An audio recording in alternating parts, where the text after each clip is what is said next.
Now I'm going to turn to Dr. Codrington, because both of you all, while you talked about the importance of this kind of alternative work, the gesteel work that you're doing, the mentoring work that you're doing, but you also spoke to the importance of the therapist, right? You also spoke to the importance of being able to speak to someone who does this work from a culturally competent perspective, right? And we have such a person on our panel right now. Dr. Codrington, can you talk a little bit about the work that you do and how you break that stigma and shed light on the patients that you work with? People who are in our community, they want the services. They need the services. They recognize that there are intergenerational patterns that are not healthy. But we have to go to you, okay? We cannot sit in ivory towers. We cannot sit, my office used to be 26 Court Street, the big office building downtown Brooklyn. But I started going into the parks, taking my shoes off and doing healing circles, right, with drums, working with young people inside of churches, inside of schools, inside of community centers, doing pro bono work. Because what has to happen is there needs to be permission for people to say, this feels right. You feel right. Right? And we will never get there if we are waiting for a referral from Aetna. Okay? Or you're waiting for somebody to find us on this. So part of what I think is important is recognizing, first of all, authenticity.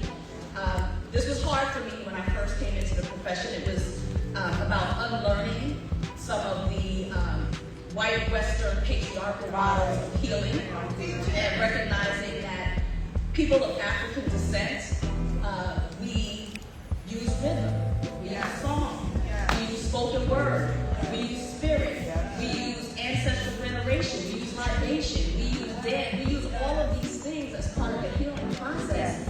And if we can't bring that into the 50-minute hour, something's wrong. Something is wrong. And so this, for me, was my first thought, so the authenticity and then the accessibility. Okay, so pushing in to spaces where I'm not getting paid. And that's a self-sacrificing goal, because I believe that my liberation is tied into yours. Right? So I can't look for the dollar, because once I push into spaces with grassroots organizations that don't have a budget, I'm speaking to the masses, right? Once there's food, once there's music, we're moving into spaces that are naturally occurring, and then there's the accessibility piece. And the last piece is affordability. One of the things that I constantly struggle with, that keeps me up at night, is rates. People want high quality care. They don't want to necessarily go to the clinics, but sometimes it's hard to afford, right? It's hard to afford someone who is culturally relevant in private practice. So we need different models, training models for people who are coming out of graduate programs. For me, I did this just figuring things out. Corporate subsidizes my work, okay? My private practice is part-time, and all of my consulting work and 40 acres and a mule comes right back to the community. Because I keep my rates reasonable. If I wouldn't pay for myself, I'm not right?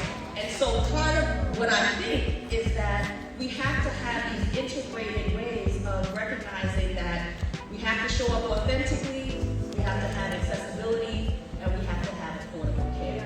This was my approach. A lot of people do it differently, but that's one of the things that I feel is important to bring the light and perpetuate the light.